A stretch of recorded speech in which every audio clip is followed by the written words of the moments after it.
And what about total exoneration? Did you actually totally exonerate the president? No. Now, in fact, your reports expressly states that it does not exonerate the president. It does. I'd like to ask you, the reason, again, that you did not indict Donald Trump is because of OLC opinion stating that you cannot indict a sitting president, correct? That is correct. I'm Sam Roberts of the New York Times. Welcome to the New York Times Close Up. Two key moments from former Special Counsel Robert Mueller's highly anticipated congressional testimony. Much more on that in a moment. Also on the agenda, Mayor de Blasio is at near zero in most presidential polls. His fundraising totals anemic, but he continues his quest for the Democratic nomination. What's he thinking? We'll talk to a Times Metro reporter who covers him. Orange is the New Black. It returns for its seventh and final season on Netflix this weekend. Piper out of prison. Tasty is facing life for murder. Viewers hanging on their fates. Meanwhile, star-studded Big Little Lies with Meryl Streep added to the cast just wrapped up its second season on HBO. Both more proof that summer TV is about prestige shows and not reruns these days. The Times chief TV critic will have his picks and pans. But we begin with the Mueller testimony. Subpoenaing the special counsel was a high-stakes gambit for House Democrats. They hoped his dramatic appearance would convince many Americans that President Trump committed impeachable offenses, or at least would have a negative political fallout for the president. Did the reality live up to the hype? You can charge all kinds of people who are around the president with false statements, but the guy who launches the guy who puts this whole story in motion, you can't charge him. I think that's amazing. I'm not certain I agree with your characterizations. Actions by the president to end a criminal investigation into his own conduct to protect against personal embarrassment or legal liability would constitute a core example of corruptly motivated conduct. Is that correct? Yes. Was the Mueller testimony a bombshell or a backfire for the Democrats? Was it a make or break event? Trip Gabriel, national correspondent for the New York Times, Clyde Haberman, a contributing writer for the Times, and on the line, Peter Baker, the Times' chief White House correspondent. Peter, Larry Tribe, the law professor, said the hearing was a disaster. A lot of people, probably including Nancy Pelosi, seemed to breathe a sigh of relief that impeachment has at least been delayed. I'm not a constitutional lawyer, but I heard a lot, and in reading the report, about collusion with the Russians, about obstruction of justice. Why is everyone seeming to say this was not a win for the Democrats, this was a victory for the White House? Well, it's a couple of reasons. One is that it's been 3 months since the report was actually made public, and Robert Mueller made clear when he came to the hearing that he was going to be a reluctant witness. He didn't want to come, and he was only going to stay within what he called the four corners of the report. He wasn't going to say anything new. He wasn't going to shed any new light on the allegations, on the evidence, on how the investigation proceeded, on his conclusions about what should happen now. The Democrats would have loved for him to come up and say, here's why I made the decisions I made, and here's why I think you guys ought to pursue it now in some sort of an impeachment inquiry. But he wasn't going to do that. So if he wasn't going to do that, then the purpose, as the Democrats stated, of bringing him up there was to give voice to the allegations, to take the book and make it into a movie was the phrase everybody used. And I think people were disappointed in part because he didn't play along. He gave clipped answers, yes, no, true, correct. I refer you to the report. If that's what the report says, then I stick by it. There was no sort of made-for-TV kind of dramatic accusatory moment that the Democrats could use to try to, convey a story, which is what they were trying to do. And the second part, of course, is that Mr. Mueller himself seemed to have struggled with the hearing. He didn't seem at his sharpest, and I think that became sort of a through line to the conversation that took away from the point the Democrats are trying to make. So does that mean impeachment as a vote in the House where there were about 90 votes before? Is that dead? Well, look, it was never that alive to begin with. I mean, the trick is that here we are in July of the year before the election. We're about to have another set of debates next week. The Congress is going to go away for 6 weeks. I mean, there's just not a lot of, movement toward an impeachment at this point.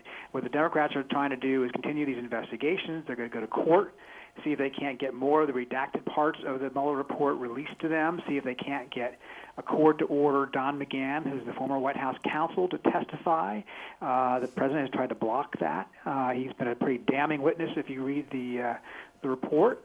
But there's a real reluctance at this point to go forward with an impeachment. I don't think that yesterday, changed that dynamic.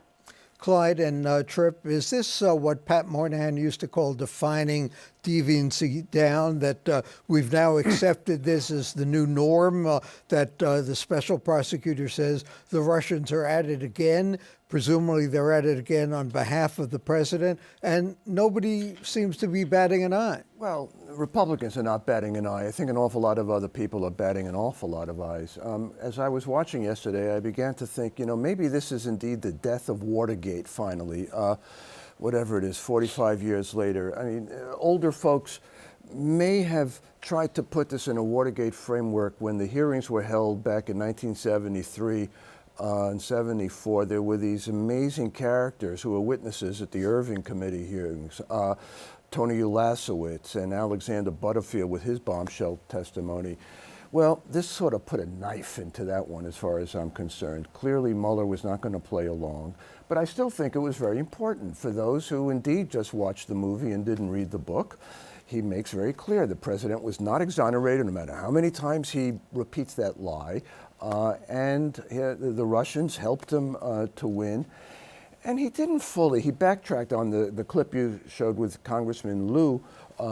He did not fully mean to say that, indeed, that there had been collusion, but and that he could have been indicted were he not a sitting president. But he didn't rule that out either. But also, isn't it great that we have a president who hasn't been indicted? What about the raw facts of the case? That here was someone who, by a normal, reasonable person definition, his campaign appears to have colluded with the Russians to help get him elected. Well, it's a remarkable testament to how far the conversation, or our sense of normality has shifted. As 2,000 or 200,000, people were able to point out on social media yesterday, if this had been a different president in any other year, he probably would have impeached before the end of the afternoon.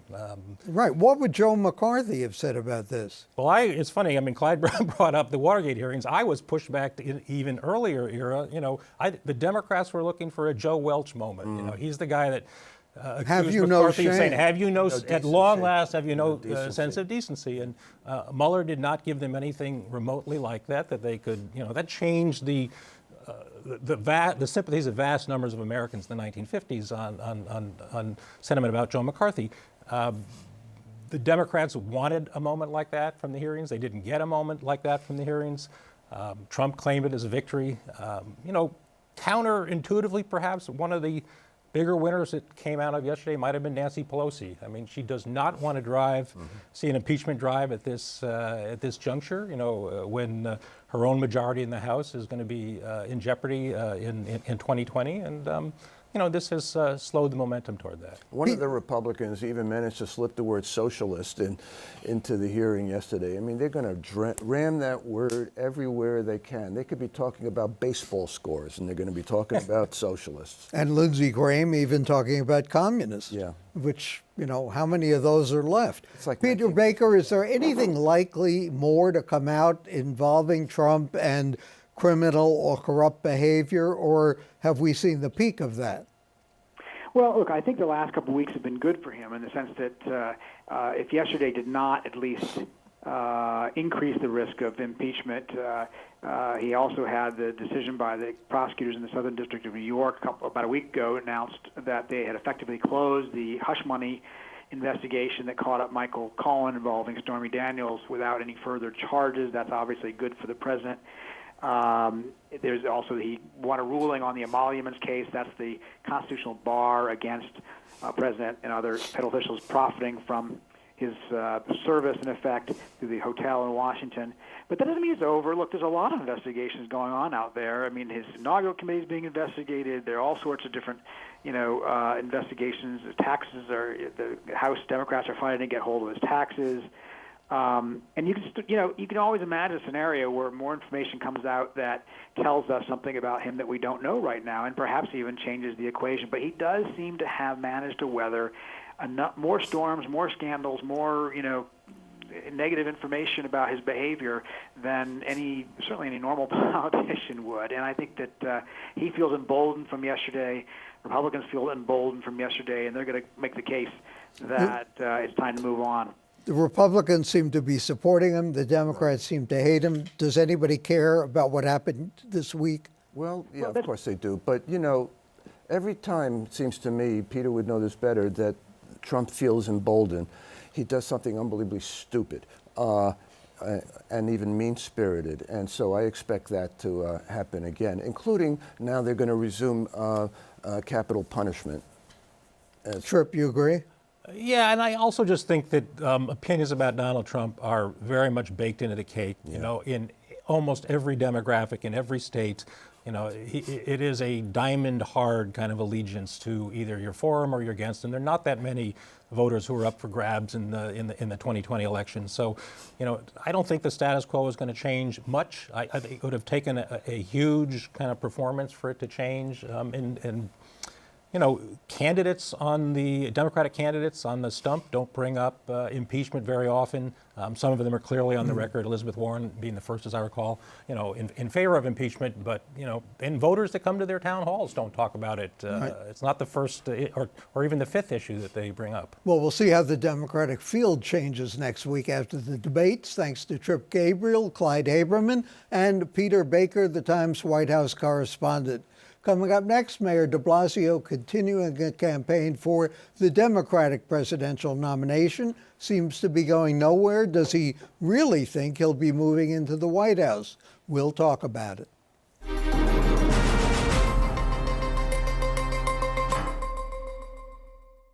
Mayor de Blasio has been to Iowa, South Carolina, Nevada in his bid for the Democratic presidential nomination. It's not going well. He's at or near zero in most polls. He's raised about $1 million in the second quarter. He got crushed with bad publicity when he dithered in Iowa before deciding to come back to the city after a blackout. So is the absentee mayor's campaign based on reality, fantasy, or vanity? David Goodman, Metro reporter for the New York Times. David, what do you say? What is the mayor trying to prove? I think that he's trying to prove that he can do something after he's mayor. I mean, this is a question that often... But he's still mayor. Well, that's the problem that a lot of people in New York City have. It seems as if he's going to audition for this new job, and he's got one of the most important jobs, arguably, in politics already. And so why isn't that enough? But I think this is a question that troubles most mayors. How do I go to something else after this? He is a career politician. He doesn't really have an obvious next place to go. And I think he's actually quite a happy campaigner. He loves being on the road. He loves giving speeches and talking about policy ideas. That's where he has fun. He doesn't have as much fun in the nitty-gritty of governing. And so this has been a good opportunity to showcase himself outside the city and get out of the city that he's not been particularly happy in recently. This is an argument against term limits, I guess. I got a quote from a reader who sent this in. Bill de Blasio in 2007, when Mayor Bloomberg was considering running for mayor, and he said that the city is doing well today, whether the financial situation or the safety situation. It doesn't take much to have new challenges. It's a very hands-on job. Is the city doing any worse for the mayor being out of town? Well, it's been a short time, so I don't think that we could say that it is. But you've already seen that the mayor was stuck in Iowa when there was a small but major in its locality blackout for a time in Manhattan. And I think that's a little bit of a warning sign. He did stay in town after that for the heat wave, and he was smart to do so because there were outages and some major issues that came out of that. So I think that, for a mayor of New York to leave town for any stretch of time, there's lots of things that happen in the city, and you're leaving yourself open. But so far, there haven't been moments that have shown that he's, asleep at the wheel. Has he accomplished anything in the debates in terms of raising issues that the other candidates have not? He likes to talk about sort of working families, which is something that other people are also talking about. I think what he's accomplished in the debates is not so much for the party, but for himself. He's made himself seem, if people thought of him as a completely implausible, he was standing in the first debate in the same position as Marianne Williamson in her debate. And, he kind of had that fringe quality in that first debate. He, had stature. He showed that he could facilitate with the issues, and he really took Beto O'Rourke down a notch. And I think now there's a little bit more of an expectation that he can perform in this forum, and I think that's what he's done for himself. For the Democrats, I don't know. He certainly held his own. Now, what should we look forward to from Bill de Blasio in the coming debate next week? He's sort of in the A group, if you will. That's a good question. Yeah, I think that he's going to be going after Biden. He's in Biden's group. I think he needs to establish himself. He has to get out of that 1% and 2% sort of zone that he's in, get himself more into the middle rung with Cory Booker and some others, and start to sort of climb his way into the top 10. I mean, this is a huge field, and he's really still at the bottom of it. But I think he has ways to do that. He's come out with some plans that really point at the kinds of things that he's done in New York City for working families, and the point of his run and the premise of his campaign is that I've done it in New York City, I can do it in the country, and I think he's going to try and talk about that in the next debate. And of course, unlike most of the other candidates, he's actually had to run something. Has he responded at all to the governor's claim that the governor, is more progressive than anyone else in New York? I haven't actually seen, I don't know the answer to that question. I think that this has been they've had debates for years over this. The governor likes to needle the mayor and say that, he's a progressive that gets things done. Now, the mayor actually has the same line about himself, and I think in a lot of ways, if you strip the rhetoric away from both of them, they're very similar, sort of pragmatic, left-of-center Democrats. The governor is a bit more of a bull and a bit more of a strong-arm politician than the mayor is, but I think they have a pragmatic streak in addition to their progressive rhetoric. Thanks to David Goodman of the New York Times. And straight ahead, Stranger Things on Netflix, just one of the many high-profile shows dropping on TV this summer. The Times' chief television critic will tell you his favorites, maybe a few he doesn't like, in a moment.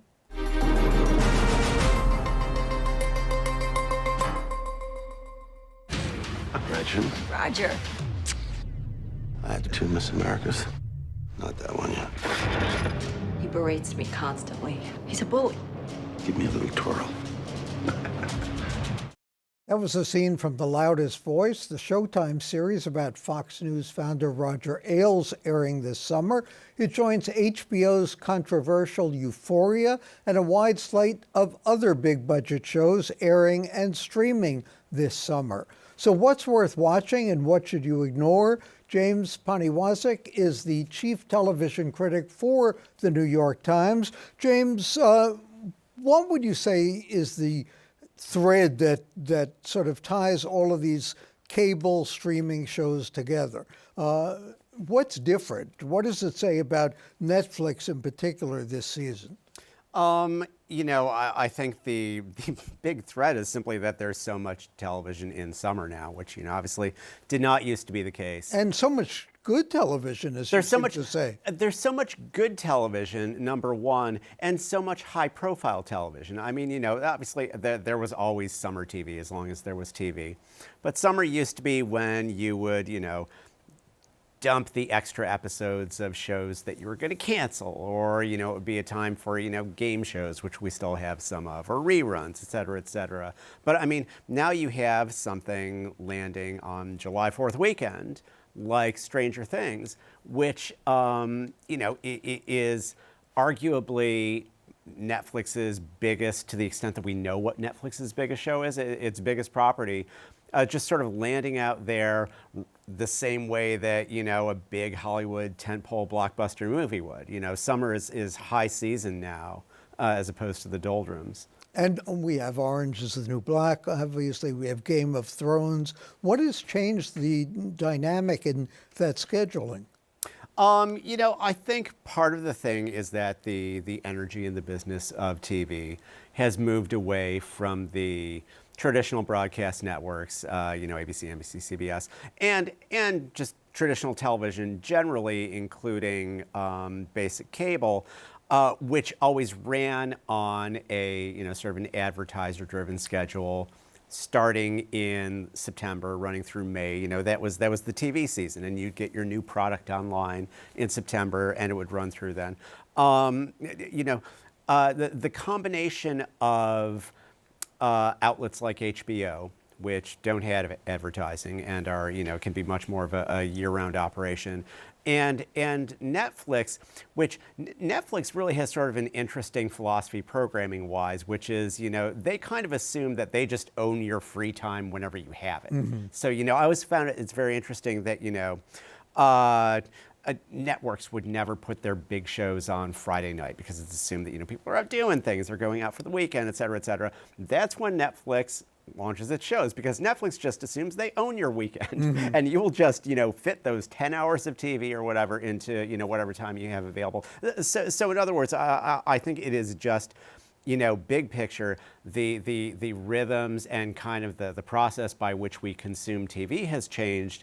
And therefore, a lot of the space has been filled up. What have you liked most this summer? What did you look forward to? I am actually was pretty pleasantly surprised with the final season of Orange is the New Black, speaking of Netflix, which is coming up on July 26th. I wrote a piece about Orange is the New Black in the Times a couple of weeks ago. I think it's been a tremendously influential show in terms of pioneering sort of the streaming format and heralding kind of this era of television, which is very much more broadly representative in terms of characters of different colors and ethnicities and sexualities and life experiences. And, the show, which is set at a women's prison, is sort of designed to tell the stories of kind of underrepresented people. And it developed this huge canvas in doing that. Its past couple of seasons, honestly, I felt have been its weakest seasons. And I was pleasantly surprised to see the final one. I think is really a return to form that gets back at some of what was sharpest and, just most to love about the show. Anything else coming up? Oh, sure. We have some, outstanding recent shows returning for additional seasons. Succession, this very smart, kind of dramatic, kind of satiric show about a wealthy media family on HBO is returning for a second season in August. Their name isn't Murdoch, but but certain things rhyme.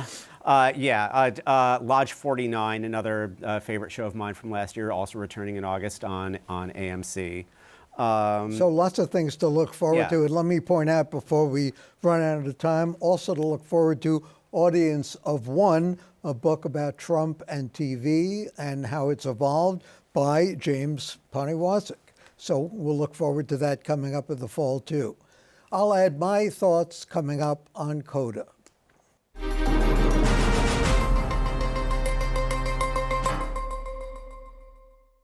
British prime ministers have had an affinity for New York. For starters, Downing Street in Greenwich Village and London may share the same namesake, Sir George Downing. He was Britain's ambassador to the Netherlands in 1667. That's when the Dutch, who supposedly bought Manhattan for $24, ruined their reputation as real estate mavens by trading it for Suriname in South America. Winston Churchill found his muse in Bork Cochrane. He was a Manhattan congressman who was in love with Churchill's Brooklyn-born mother. He also tutored young Winston in great oratory. And let's not forget Boris Johnson. He was born at New York Presbyterian Hospital in 1964. He briefly lived with his parents in a loft they rented when his father was at Columbia on an economics fellowship. Their apartment was over a bar just across from the Chelsea Hotel. When Boris, a native New Yorker, was the newly minted mop-haired mayor of London, he met with Mike Bloomberg, an out-of-towner, for advice. Forgive us for 1776, Bloomberg began magnanimously, and we'll forgive you for 1812. Boris has offered his own top tips for politicians who make public appearances. Listen up, Mayor de Blasio. Turn up, said Boris, and remember where. Among his kooky campaign promises, voting Tory will cause your wife to have bigger breasts and increase your chances of owning a BMW. Beneath the carefully constructed veneer of a blithering buffoon, Boris Johnson once said, there lurks a blithering buffoon. To which a British columnist wrote, it is better to have a serious man being a buffoon than a buffoon pretending to be a serious man. For the New York Times and CUNY TV, I'm Sam Roberts.